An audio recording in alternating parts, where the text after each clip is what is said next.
Welcome back to the Heart to Heart podcast. This week, Mark and I had the pleasure of speaking with casting director Sandi Logan, whose incredible journey from tour guide at Universal Studios to casting powerhouse has shaped some of the most iconic shows on television.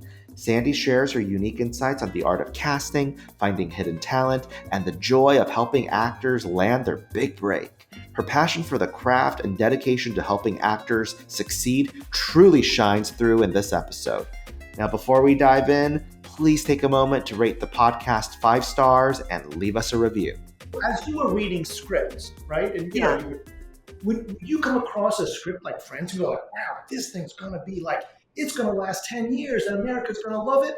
Or is it just like a by chance kind of, I've read scripts where I say this is never going to make it. Yeah, I've had those. Yeah. And then I've had some scripts that I say, well, this is, if it's an IP, like I did Dynasty for 5 seasons, right? So when I got called, I said, I'm in. They said, well, do you want to read the script? I'm like, no, I'm in. Yeah.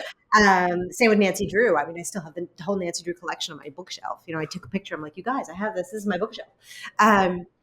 But there are certainly shows that I read and I thought, God, this is really, really good.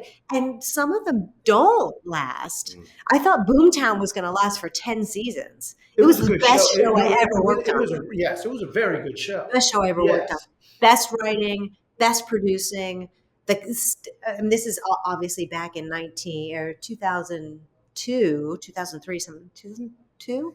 And people were coming in and auditioning. People would, Neil Patrick Harris would walk in and audition. Like people were coming in. It doesn't happen anymore, right? It's all offer only if you're a name. But we got amazing cast. I mean, Rainn Wilson did an episode. Rainn Wilson did an episode of Monk. That's right. That's the same year. But we had all these great people that were coming in, and I thought that's going to last forever. And a year and a half, we were done. So, do you think if like a Friends would have come across your desk, you would have been like, wow, the show's going to do it. Oh, you would have? Yeah. Okay, so you couldn't decide. The script was funny. The pilot was really funny. Okay. Like I remember, and this isn't you, but I remember when Seinfeld first came. Yep. It almost wasn't going to get picked up. That's right. And because exactly what you said, some people started to get slowly on this bandwagon. That's right. It became the number 1 show. That's right. But it went from like Tom Brady, he almost got cut, or Michael Jordan almost got cut from the team to well, it's fear of missing out. It's FOMO, right? Yeah. Oh, what do you mean? And I listen to people all the time, and I'm on Threads and Instagram. I better watch that show, and then I watch the show and. Okay, Breaking Bad is not for me, but it's great that you guys like it. It's just not my thing. Walking Dead, can't do it. No, not interested. I'm just like, Sopranos, no, can't do it. Right? But like you said, then you find your friends that love that your same show. And I said, that's great. It's not for me. It's not for me. So there's a few very popular shows that I don't really care for, and then there's a few that I just never miss an episode. So. And you probably love talking to people that love that episode. Yeah, of course. Yeah. Oh my gosh, did you watch the last episode? It's so good. Oh, you don't watch it? You gotta watch it. Oh, I keep a list of all the TV that I'm watching because you can't. In the old days, you just had ABC, CBS, NBC. You knew what was on Tuesday nights, Wednesday nights, Thursday nights. Now I have to write it down. It's like, the next episode is coming up. Let me check. No, not up yet. No, not up yet. So it's just totally different. So you got into show business from a very early age. Yeah. You were a child actor. Yeah. Okay, so how did you become this child actor? I have no idea. Were you watching television and said to yourself, I love that show? No, I went to school with some actors. There were some actors in my school that were working. And I thought it would be fun. I did a couple school plays, and so my mom said, well, do you want to get an agent? And I said, oh, okay, sure. Your parents work in the No, they don't work in the industry. How old were you when she said that? I think I was 11. Okay. Yeah, I was little. You want to get an agent? Yeah, okay. well, I was like, okay, I guess. And then we went to some auditions, and the next thing I know, I got cast in a Coca-Cola commercial, and so I got my SAG card, and got a better agent. And Did you feel, as an 11-year-old, from what you remember when you got that Coca-Cola, did you feel a little special? No, not really. Yeah, you had to eat a lot of pizza, and then you'd eat the pizza, you'd have to spit it out all the time. It was kind of gross, TV is not real. And then I did a movie for the Disney company it was called Wademco, which is Walt Disney Educational Movie Company. They did all the movies for for schools. Oh. Remember you'd sit in school sometimes and they'd show you one of these movies and it would Yeah. teach a lesson. Yes. I was in one of those. So, and then I did a disaster film. We shot in Minnesota for a month, and I was like, I don't know, I'm really missing school. Minnesota. Yeah. How old were you when, like 13? Yeah, 13, Being 14. away for a month in Minnesota. Yeah, with my mom. Yeah. Oh my yeah. gosh. Okay. Yeah. Wow. So, and then I was 16 years old, and I was at a Bubble Yum commercial Oh yeah. audition. I remember Bubble this. Yum? Yeah. So I was at a Bubble Yum commercial, and it would be in a bathing suit shooting a basketball. Two things I really don't like to do. And there were a lot of girls there, and you'd stand against the wall. They take a Polaroid of you, right? This is back in 1927, and this one girl on the other side of the room was just clasping her fingers and just, she was so excited. I turned to my mom. I said, I am not as excited as that girl is. I don't think this is for me. And that was my last audition. Uh-huh. It was my last Okay, audition. so you go from there to like, how did it segue into getting involved with? Oh, you worked at Universal, right? As I a did. tour- I worked. tour guide. Yeah, that was a tour guide. Yeah, I was at college, and I came home during the summer between my junior and senior year. My mom was sick, so I wanted to come home for the summer. And she said, "Well, you can't stay around the house and take care of me. You need to go get a job." I said, "How am I going to get a job? But 2.5 months, I'm gone, and what am I going to do?" She said, "I don't really care. You just go get a job." So they were doing an open call at Universal Studios, and I went For tour guide. for tour guides. Now, Yeah. you know, it's a coincidence, but the very last podcast we did, which is last week, we interviewed Patrick Rush. Uh-huh. He got a job at Universal. Tony Sepulveda was Tour it? guide. Katie He mentioned you as Garrison. well. Yeah, Oh my there's gosh. a ton of them. Yeah. Unbelievable. So there must have been something that drew you and the others to Universal as a, like you said, I guess you saw. It was a fun job. Okay. I mean, it really was a fun job. I had a good time. I ended up working there for a long time. Who I was was the there tour for guide? Were you 11 in one of years. those, I was on the tram, and then Wow. after 2 years, I became a tour guide trainer. So I trained Andy Fickman, who's now such a wonderful director, but Wow. Robert Haas, who's an agent at Innovative. So I saw those people, and then went into management there and kept. When you said, I read that management, what did that mean, management? So I was a guest relations manager. So I Oh. handled all the complaints and the compliments for the park. Yes. Wow. And they're Lost like and Disney. Found. They take care of things. Lost and Found, and then they gave me guest services manager. So I was overseeing stroller and wheelchair rental Oh my and gosh. annual passes and take it you're in Lost your and 20s. Found.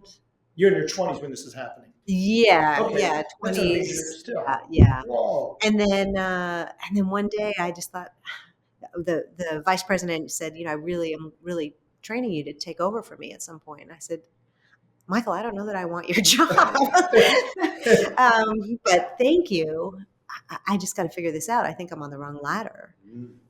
And I went home. I was sobbing that day. I was really, really upset. And I called Tony Sepulveda, who's the senior VP at Warner Brothers Casting, and he was a tour guide with me my first summer. And I said, Tony, I think I want to do casting like you did. So how do I get into that business? And he said, well, you just got to find a casting director who's looking for an assistant. I said, oh, do you know anybody looking for an assistant? And a week later he called me and he said, okay, I got you an interview, and the rest is history. Wow. Yeah. That wasn't. It was a little bit further down that you worked with Meg Lieberman. I worked with Meg about 6 years in, 4 years in, something The like only that. reason I ask is because for a very short time I worked with her sister, Kay. Okay. Yeah. Oh. Yeah. So anyway, so you before Meg, all right, so your first entree. My first job was with Dava Waite, Okay. who's now retired, and we did a show called Coach with Craig T. Nelson. Did you know right away when you started going to work for Coach that you liked it? Oh yeah, it's a great show. Yeah, it's a great show. It was, But it was you so, liked and it it. was in the 9th season. I mean, they had their rhythms going, and Jerry Van Dyke was so Yeah, funny, Van Dyke. and I mean, Shelley Fabre. It was just like this really cool cast, and Katherine Hellman was on it at the time. Bill Fagerbakke. It was just great, and our office was at Universal, so we would go to the tapings every Friday night, which is always really That's fun. Yeah. It was really a great entry point. So- a really great. So when you were there, you knew that this is for me. Like casting is it. Yeah, I mean, there were a few moments where I felt inadequate, starting out, as I think Don't we everybody all? does in Right, every yeah. job. And at one point, it was a Friday afternoon, and the day was over. And back then, we got submissions in person. Right now it's all online. But at 3:00, the delivery people would come with the big baskets of pictures, and you'd put them up on the shelf for the different roles. And as I was leaving that night at 6:30, I grabbed a big packet, a big stack of pictures. And David said, "What are you doing?" I said, "Well, I'm going to take these home and I'm going to study them this weekend because I just don't know as many actors as you do." She said, "Put it back on the shelf." And I said, "Really?" She said, "Put it on the shelf." I said, "Okay." She said, "Go home and watch television and go see a movie. And when you see someone who's really interesting in the movie, make a note of it and watch the credit and see what their name is. And that'll be your actor of the day. And one at a time, you're going to get to know actors." So that weekend, I went to see a movie called My Best Friend's Wedding. Oh my You heard of gosh. this movie? That was cast at one-on-one. That's what David Rubin cast. Yeah, that it's a thing. great movie. It's a great That was movie. cast at one-on-one? Yeah. Yeah, Wow. great movie. So I went and saw that movie, and there's a scene where Julie Roberts is frustrated and upset, and she's sitting on the ground in a hotel hallway, and the elevator opens, and he walks over. He goes, "You okay?" And he sits down with her on the floor, and they're sort of chatting, and he was so funny. And I waited for the credits. I'm like, "Elevator man, elevator man, elevator man." Paul Giamatti. Okay, Paul Giamatti. Okay. So I went in on Monday. I said, "Paul Giamatti." She said, "It's Paul Giamatti. Let's call his agent and we'll get his demo tape and you'll get to know him." Wow. And one at a time, that's how I got to know actors. Oh my And I just God. watched Billions last night. Isn't that crazy? Yeah. He's such a wonderful actor too. Right, He's coming right. out in a new movie. I knew and his I'm father. I excited. knew of his father because I was a baseball fan. I mean, they're just Yeah. amazing. You know, there's those kinds of stories where you just think, these are the actors that changed my life. I have yet to meet him in my lifetime. Maybe one day I will get to cast him, but I just remember he was my first actor of the day. And Wow, first another one. casting director was down the hall, Megan Brandman, and she said, "So what are you doing for your actor of the day today?" I said, "Well, I don't know. I haven't figured out yet." She says, "Grab the Academy Players Directory." Right, back when we had those. So I took the Academy Players Directory off the shelf, and it has all the pictures of all the actors. She says, let's see. Say this one right here. I said, James Gandolfini. James Gandolfini, and that'll be your actor of the day. Now, this is before Sopranos. But did you just like randomly point to? She did. Oh, she she picked one did. out. She said, "This one, learn this actor. This is a really good actor. He's going to be really famous." And he went on to do Sopranos and become this wonderful actor. So I was constantly going to the other casting directors in the building saying, "I need an actor of the day." Wow. And so that's how it eventually grew. And then I'd be in the auditions and I'd see people and I'd watch the all the submissions, and and it just kind of your informational file of facts, if you will, just continues to fill and fill and fill. And now I know hundreds, thousands. Hey, it's Brian. I'm dropping in on an important announcement. What you need to know is you have more control over your career than you think. The thing standing between you and the career you want is your connections. And that's where One-on-One Next Level comes in.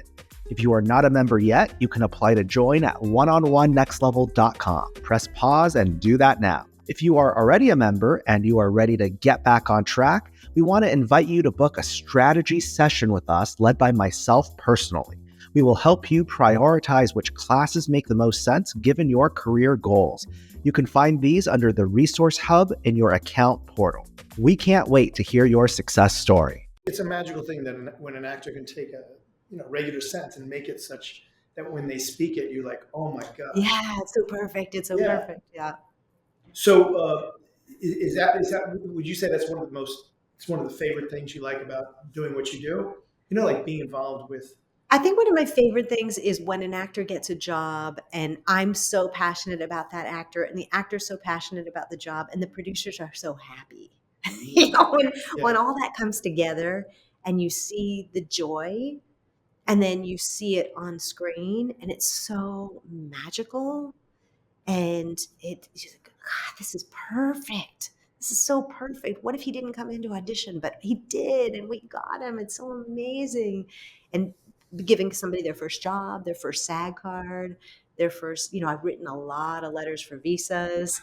I've done a lot of, Taft-Hartleys. I keep a copy of every single one of them. Wow. A copy in my house of every single one of them. Just like, I gave you your SAG card. I think that's so cool. And look at you now. You got the receipts. Yeah.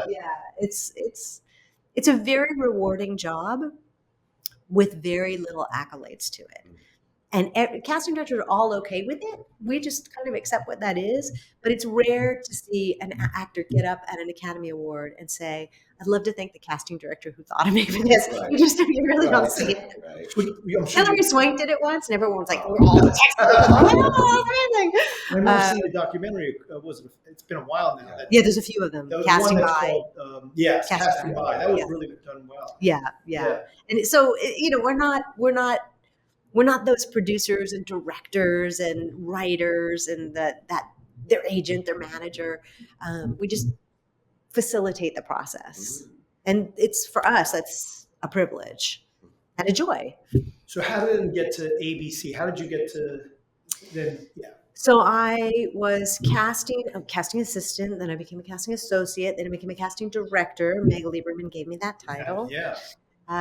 Which was really great. I just started working with her as an associate, and a month and a half, 2 months later, she came to me. She says, "On the next breakdown, list yourself as casting director." Wow. And she was casting all the shows. She's one of my favorite people on earth. Yeah.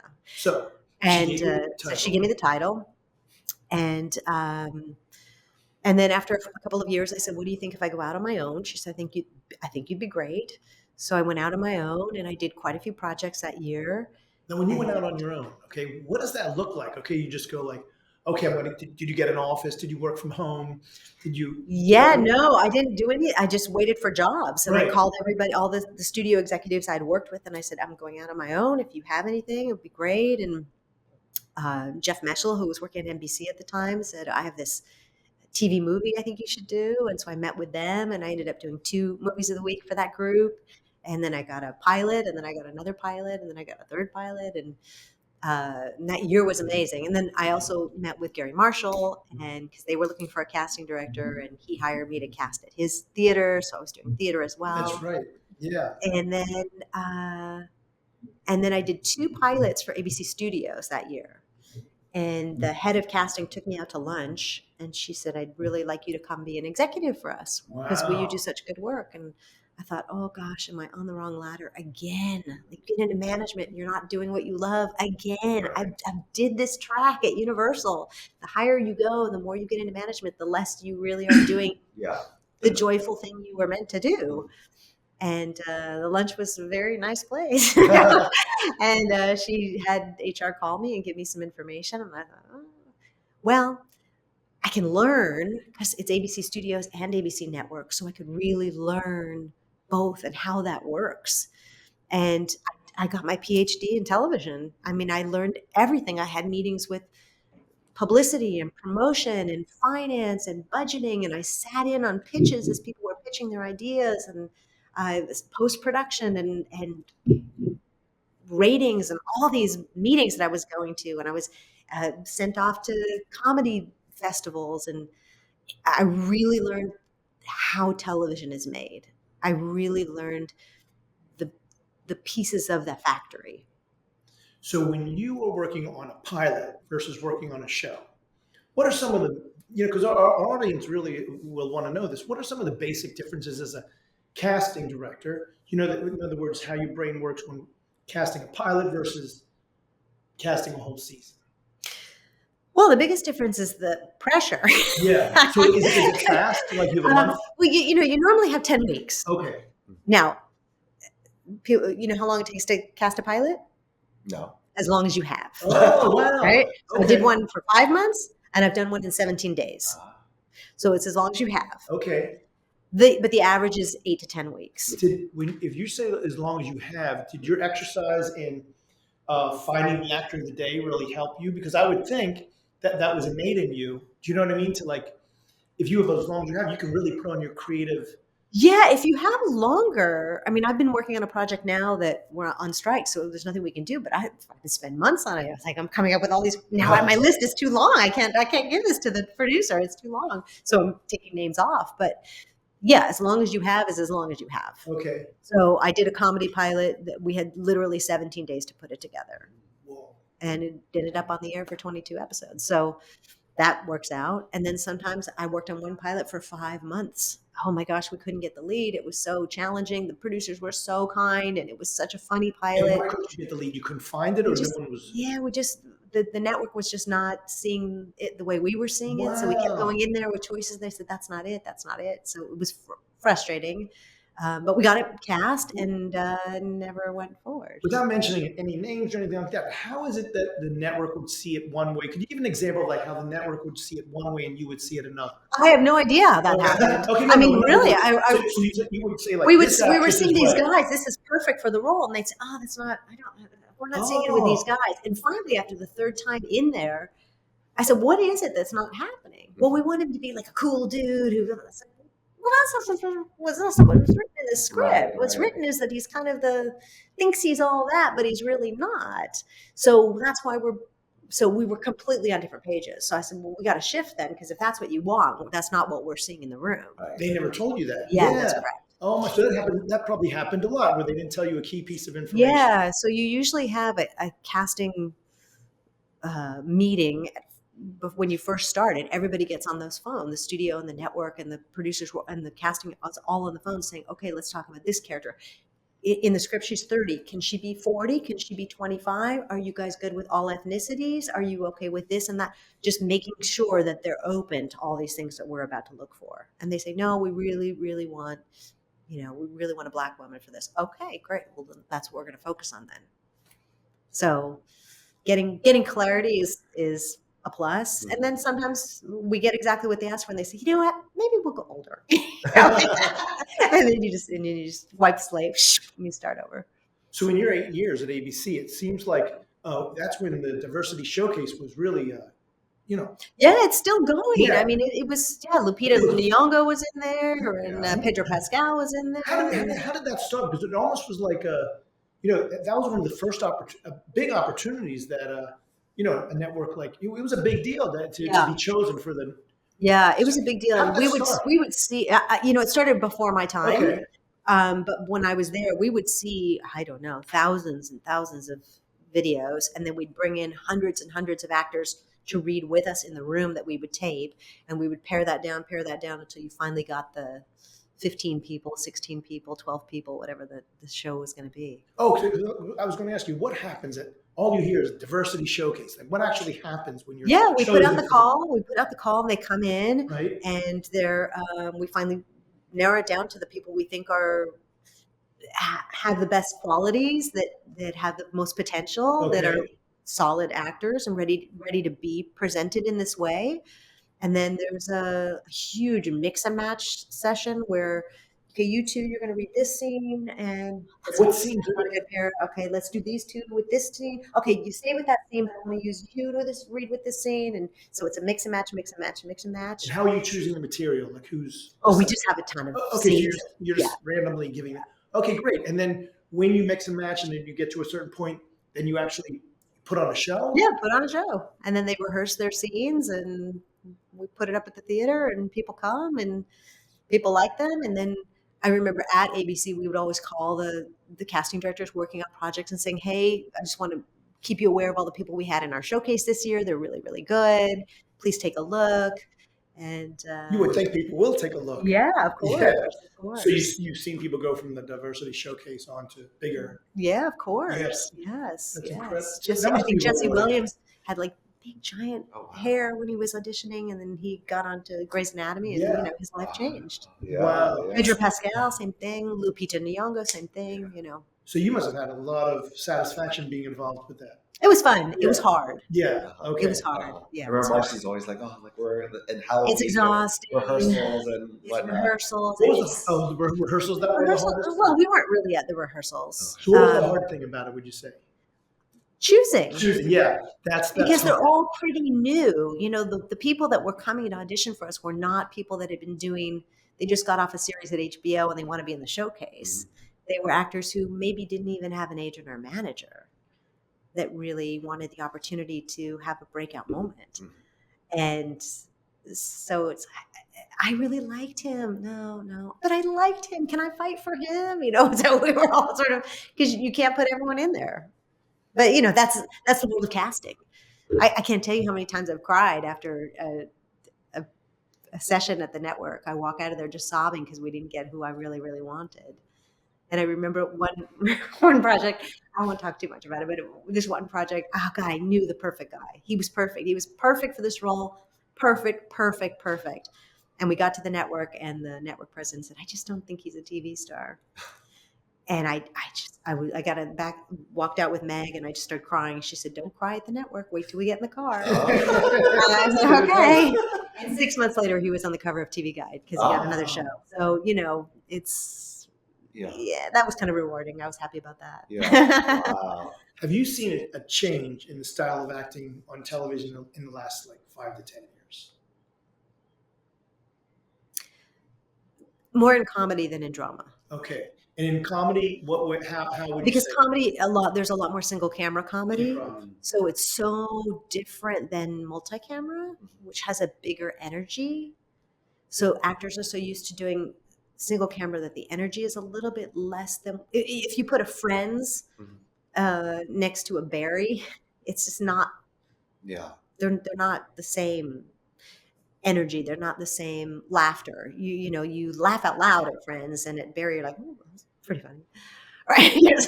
So it's a little more tame, I think. And yet some of the scripts that are coming out, like you talk about Euphoria, are very, very intense. Game of Thrones, like these shows that are coming out that are really risque. The Idol, I mean, my gosh, that show, I had to close my eyes a few times. So I think that everybody's trying to break the barrier and finding something that works. I think Ted Lasso did the best job with that as a single camera and still being able to feel like I was watching a multi-camera for some reason. It did. Until you mentioned it, I thought it was. Yeah. So I think that the ability for producers to create content right now and then find the studios that agree with that content is pretty unique. I think the strike is going to change a lot of that. I think there's going to be a lot less television. Oh. Okay, so tell me why you think that is. Well, I mean, everybody's sort of talking about it now too, but it's expensive. Television's expensive. So all of a sudden, then the studios are going to start saying, well, we're paying the actors, we're paying the writers, so we can. Yeah. And they also found out over the last 11 months that reality shows work pretty well. Yeah. And we press your luck and $10,000, $100,000 pyramid and The Wall and all these the Bachelor, the Golden Bachelor, the Oldest Bachelor, the Bachelor in Paradise, Bachelor Reunited. Like, you can put on Dancing with the Stars. You can put on all those shows, and those shows are not costly. There was a show that you really liked. You had nothing. I don't think you were involved with, but I didn't even know this existed. But the show where the celebrity gives the money, $100,000 to a person they think of half. Oh yeah. That's pretty interesting. Yeah, that was a good one. I didn't know that until that was a good one. So anyway, there's going to be less television shows. I think there'll be less product. Even though the streaming services have a need also. Yeah, they do have a need, but they're also buying all this international stuff right now. So you can buy all this. Netflix is putting on all these international shows, so they're filling their coffer. They're also bringing back shows. All of a sudden, Friends is on Max, right? So you can put on those shows and fulfill your need. And I think it'll build up slowly again. Okay.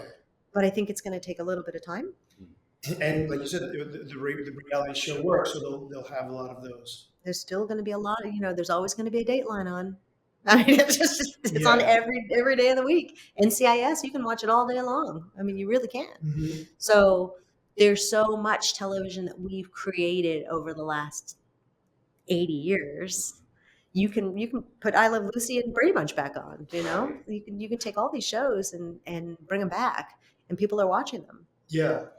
So at ABC, you said you kind of got your PhD in television. You learned all about it. But I'm curious, was it did you eventually get bored and you wanted to go back into independent casting? Or? Yeah, there were many reasons that I departed from that place. Okay. Well, everything has its day. Everything has its day. I think it was perfect timing for me to go because it just wasn't as fun because I really was removed from the creative process. And I wanted so much to, how about this actor? How about this actor? You can only do that so many times. Right. And I missed being in the room with actors and directing the casting. That's what we do, is we work with the actors and say, that was amazing. Could you, at the end, find that frustration with because you're going to be frustrated. I can see the frustration. Oh, let's try it again. Oh, great, fantastic. That's directing casting. We're casting directors. So it's the beginning of COVID was really rough with just self tapes, and then we were Zooming and doing callbacks, and we're still not back in the rooms. I don't know if and when that will happen. I'm hoping we get to go back to the rooms. But it's for someone like you, there must be nothing like the room because you really get the feel of the person. Yeah, of course. You get to know their personality too. You get to I spend time with them on Zoom. I spread out my Zoom. So my Zoom days are really long because I'm in there 15, 20 minutes with each actor. And just, so where'd you grow up? Where'd you study? Did you go to college? Blah, blah, blah, just getting to know them because I want to know the human being that I'm going to put on the set. Mm-hmm.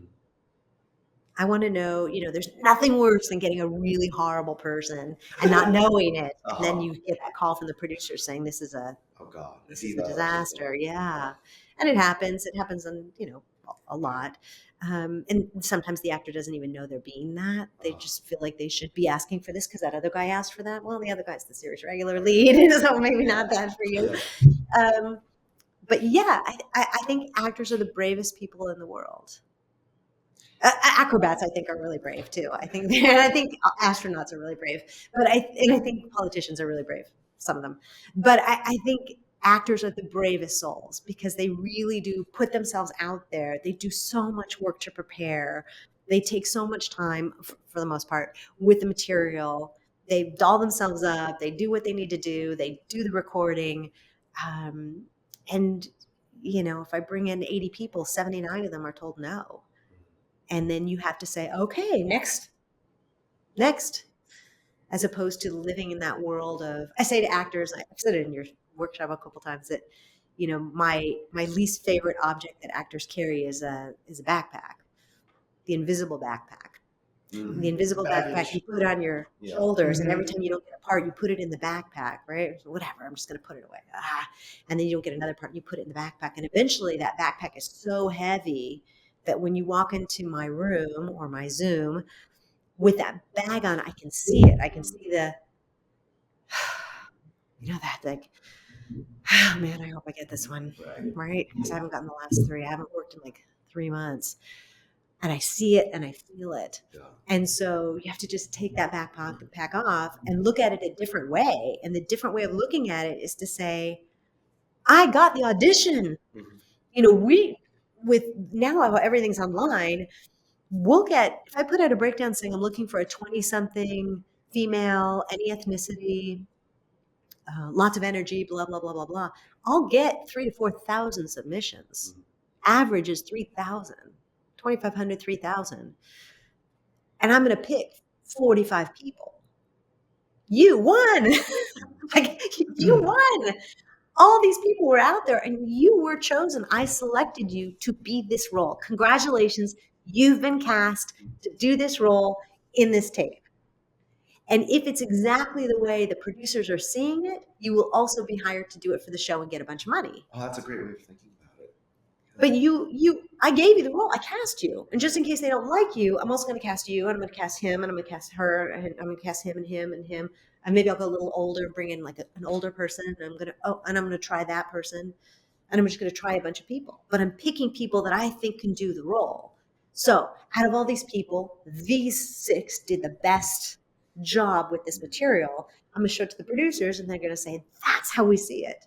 Great, that person's going to get the role. Congratulations. The others, half the time, they'll say, who's the girl we saw for the role of Patty? We didn't cast her. Remember, she had the red hair and we liked her so much. Can you see her for this role of Nicole? Because we loved her. And then she gets the role of Nicole. So the audition is the win. The audition is the casting director chose you to play that role for no money, but to play that role. And you have an opportunity to be seen by the producers and potentially the network and studio executives. And you may or may not get the part, but the audition is the win. Mm-hmm. And it'll just give you a backpack full of wins. Right, I had 7 auditions this week. It was crazy. How amazing is that? That's the win. That's the positive side of it. Anytime you start going to the negative, I say to actors, if you're feeling like your backpack's full, take 3 months off. Yeah. Take 3 months off. Go get a job at Starbucks And then at night, go work at a bar, make a lot of money, get some acting. You'll have lots of acting class money, and then come back. We'll be here. We're not going to, well, we're going somewhere during the strike, but after the strike, then we'll be here. Yeah. So come back when you're ready and feeling confident about what you're doing. Because if you're not feeling confident, if you're walking in the room going, I haven't got my last 8 auditions, it's probably going to happen here too, you're probably not going to get it. Nobody does special programs like One-on-One Next Level. It's where we really help actors shine. I'm Emilio. I signed with my Southeast agent right after the Atlanta trip, and now I'm auditioning several times every month. And I almost didn't do the Atlanta trip because I thought it was just another cash grab. I can tell you from experience that it's not. That's not how One-on-One Next Level rolls. And here we are 6 months later, and I already booked my first job with my Atlanta agent. I'm Rebecca, and the Bridge program demystified the industry for me.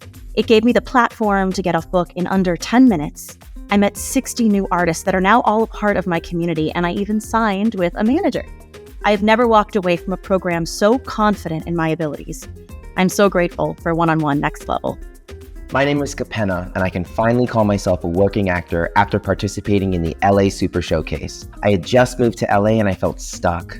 I came across the LA Super Showcase, and let me tell you, it was a life-changing experience. I signed with an agent, and since then, I've been auditioning for series regulars and booked my first TV job.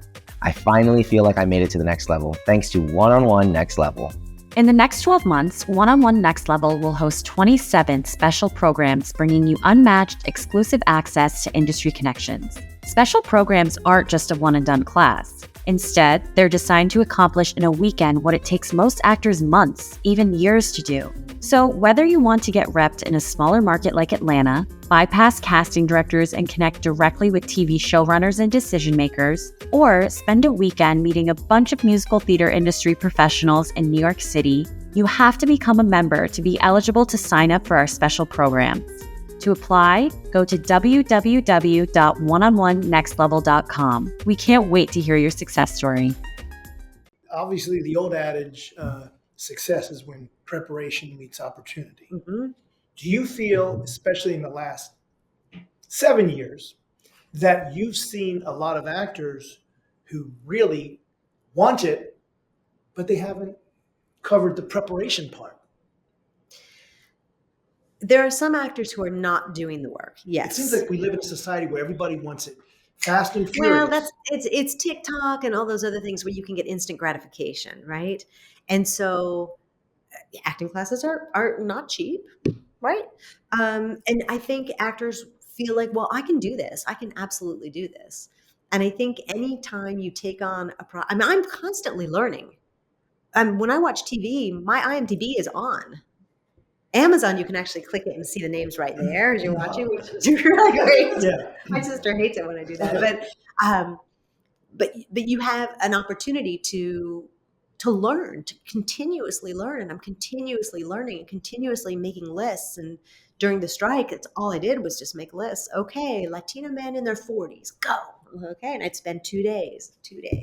Okay, let's go. Asian women in their 20s. Okay. Oh, that's harder. Oh gosh. Okay. Is she 20, 30? Oh no. Okay. Let's try it. Just constantly making a list of who's out there and then doing the research and looking on IMDb and looking on casting websites and looking at all, Google and just saying, who am I missing? Looking at the cast of different shows and say, who am I missing? American Born Chinese. I was just watching. I'm like, oh, there's a Chinese. That's good. Oh, here we go. Filling up my sheet. So yes, it's constantly learning. And I think actors have to do the same. Mm-hmm.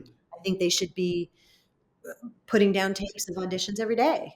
I mean, that's your job. Your job is to audition until you eventually get the job. So you can be a wonderful auditioner and a terrible actor, and you can be a wonderful actor and a terrible auditioner. And we've gotten to know a lot of those people in casting. I know I'll say to the producer, he auditions terrible. Just watch his demo tape because he's really good. And you're not going to like his audition, but he's really, really good. And I've gotten a few people cast that way. So one of the things Marcy mentions in her book, she says, that when an actor's auditioning, some choose to have the script in their hands, and like let's just say even a self-tape, and some don't need it in their hands. And she said, there's something psychological about seeing the actor who is doing it in a way where they put in that time. Yeah. And so when they don't have it in their hands, but they know it so well, it shows her they put in the time. Would you agree with that?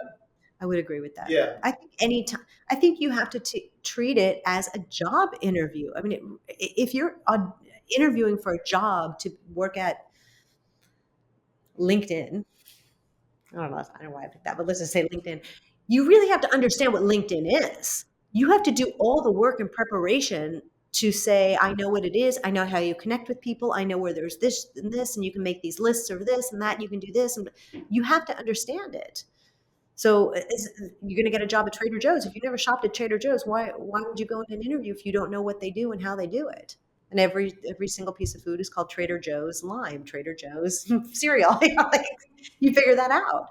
And so you have to prepare. And when you're preparing for a show, if had actors come in and they mispronounce the name of the person that they're reading with, and it's the lead of the show who's been a series regular for 4 years. So that means you didn't watch one episode. Right. You don't watch one episode. At this point in television, 1996 when I started, right?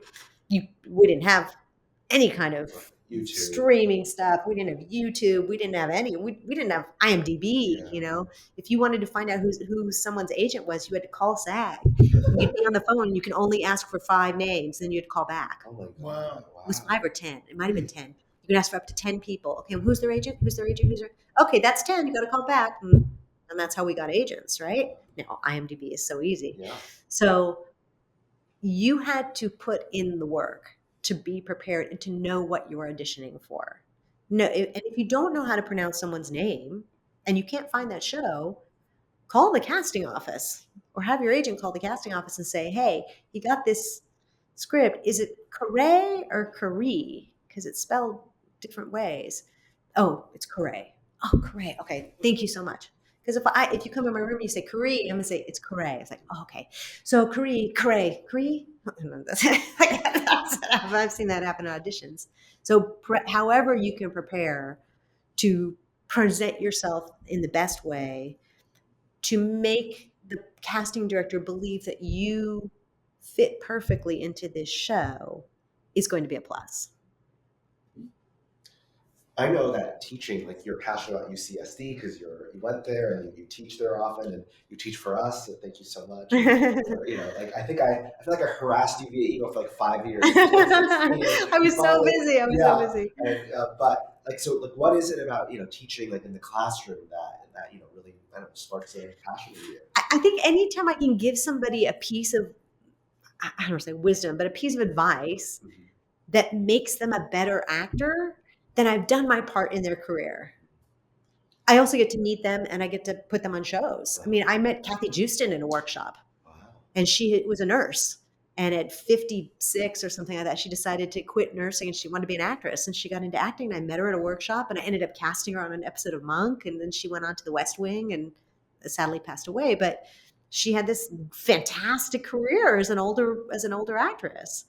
She was in a workshop, and Jamie McShane I met in a workshop. They hadn't really done anything, so it gives me an opportunity to meet new faces, which I love. It gives me an opportunity to open up to them and say, what questions do you have so that you can be better at what you do? How can I assist you? I may not cast you in the next thing, but I'm going to give you a piece of advice or a hint or a clue or a piece of information that's going to allow you to succeed better. Yeah.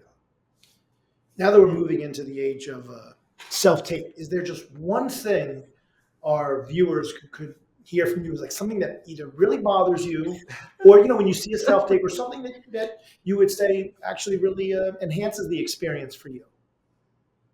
I love a good slate. Oh. I like personality in a slate. Okay. I don't want the slate to be 2.5 minutes of personality. I don't need that. But the slates of Sandi Logan and I'm in Los Angeles. Thank you. Tells me absolutely nothing about the human. And as much as I'm casting an actor, I'm also casting a human that I'm going to send to that set. And I want to know who that human is. So I love seeing the personality of a human during a slate. It makes me happy. That's great. Doing too many takes is not good. It means you're indecisive on exactly how you're going to play it. That's how it comes off to me. The actors feel like they're giving us a bunch of choices, but I want you to make a real strong choice. bad lighting, bad sound, like, the basics, obviously. I don't really care what's in the background. People are so specific about that. Oh, I don't have a good background. And then they put a blue circle behind them, but I can see the end of the circle. Yeah, that bothers me too. Yeah, so that kind of stuff, it doesn't bother me at all. I really could care less. I don't care if there's nothing behind you. But just put up a blanket. Yeah, just go on a wall and put up a blanket. That's totally fine. Put up a sheet. I'm fine with that. But having bookcases and furniture and stuff behind you is a little distracting. Yeah. So any kind of solid background is good. That's great. Well, last question. So we started this podcast to celebrate, One-on-One Next Level's 30th anniversary. And, it's about stories of perseverance and inspiration, because it hasn't always been easy for us, or currently due to the strikes. But I always ask every guest on our podcast this, but can you share a story of a time where you had to really kind of persevere against the odds and push through, and you felt like you risked a lot, or you risked it all and it paid off? I mean, I guess we kind of talked about it before, is my risk was leaving Universal Studios in a position that was moving me up to high levels and go into casting, which I knew absolutely nothing about. Except as a kid, I remember going into casting offices. Right. And auditioning. And so I remember those casting directors were very kind. But I really didn't know what the job was. And I'm so grateful for Dava Wade because she was so patient with me and taught me how to do a contract and how to do a SAG check and how to put a list together and how to set up a casting session and, managers and agents and what's the difference. And I really didn't know a lot of that stuff. So I think the best piece of advice I could say to someone is, if you're not joyful in what you're doing, go do something else and find the joy. Because life is short. I mean, we're all watching right now the loss of some very famous people, the loss of some people in Europe right now, and what's happening there. Life is short. Life is short. And we were talking about Matthew Perry earlier, 54 years old. That's just young. And Tyler Christopher, who just passed away as well, who I loved. I've cast him before, and he's just such a nice person, was such a nice person. So there's limited time for us on this earth, and my dad was 87 when he passed, wonderful life, a great long life. But I think if you're not fully fulfilled, if you're not feeling like this brings me so much joy, pivot. In the words of Matthew Perry, pivot, just change the direction you're going and find something that absolutely fills your heart. And every time I'm in a room with an actor, every time I'm on a Zoom with an actor, every time I go to a set and watch a taping, I'm so grateful that I left Universal Studios and decided to make that leap into the abyss of not knowing. And I say to actors the same thing. If you're not feeling good with this acting stuff, step away, go do something else. You might come back. Kathy Justin did it in her 50s, but do something that makes you joyful. And the only way to do that is to risk. The only way to do that is to risk, because you're always going to risk when you make a change like that. So I'm glad I did it. Thank you so much for listening. If you haven't done it yet, please support Heart to Heart with a 5-star rating and a review.